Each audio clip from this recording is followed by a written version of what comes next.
There are 4 learning objectives in Chapter 9. 1. Nature of contracts. 2. Basic elements of a contract. 3. Basic contract types. And 4. Non-contract obligations. The law of contract deals with enforcement of promises. However, not all promises are legally enforceable. For example, I can simply promise a friend we'd go shopping on the weekend. If something happened, I didn't make it, I wouldn't be expecting her to sue me or anything like that. I'll just simply apologize and plan for another week of shopping. A promise that is legally enforceable is when a set of promises has the statute of a contract. A person injured by a breach of that contract is entitled to call on the government to force the breaching party to honor the contract. Contract law is ancient law but has evolved to reflect social changes. Elements of a contract. 1. Agreement. 2. Between competent parties. 3. Based on genuine assent of parties. That is 4. Supported by consideration. 5. Made for a lawful purpose. And 6. In the form required by law, if any. An example of what would not be a contract is if one of the parties involved in the contract is a minor. Therefore, not both parties involved are competent parties. Contract concepts and types. Bilateral contract. 2 parties make promises to one another. Unilateral contracts. 1 party makes promise. Valid contract. Enforceable agreement.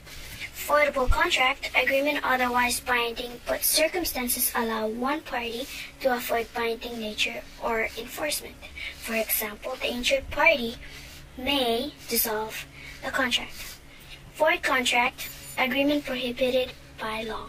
Express contract, agreement of parties manifested by written or oral words. Implied contract, agreement not shown by words, but by action. The difference between express and implied contract relates to manner of proving the existence of the contract, not the effect. Implied contract would be if a person asked me to do his yard work for $100. In response, I did nothing. I didn't say anything. We didn't write any document, sign it. But the following day, I did the artwork anyways.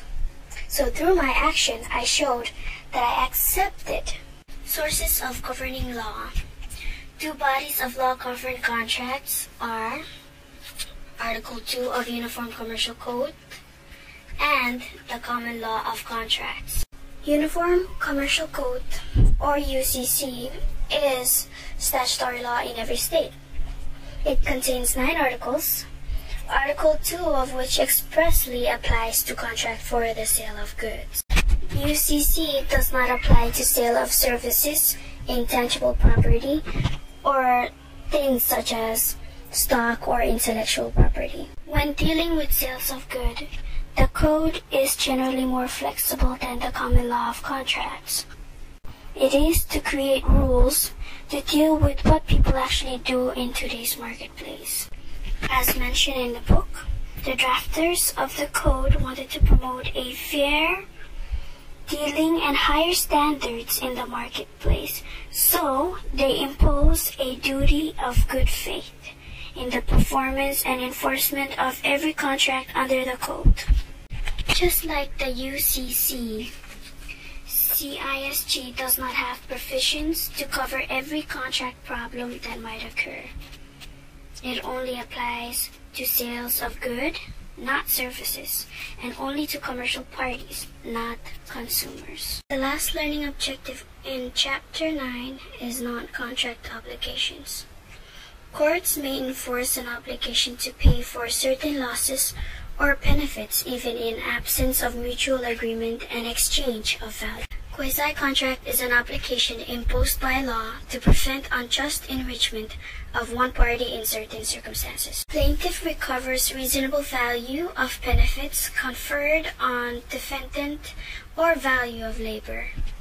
An example of quasi-contract is if I had a contract with John to paint his door and I mistakenly paint Sarah's door, I do have the right to recover the reasonable value even though there is no agreement between me and Sarah. A court may apply doctrine of promissory estoppel when one party relies upon another party's promise to his or her detriment, but there is no contract.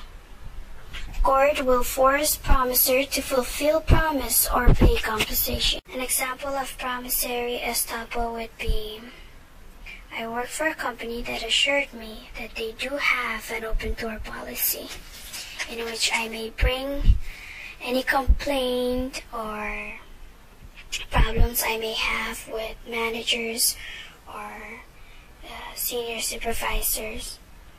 But in result of doing so, I got fired.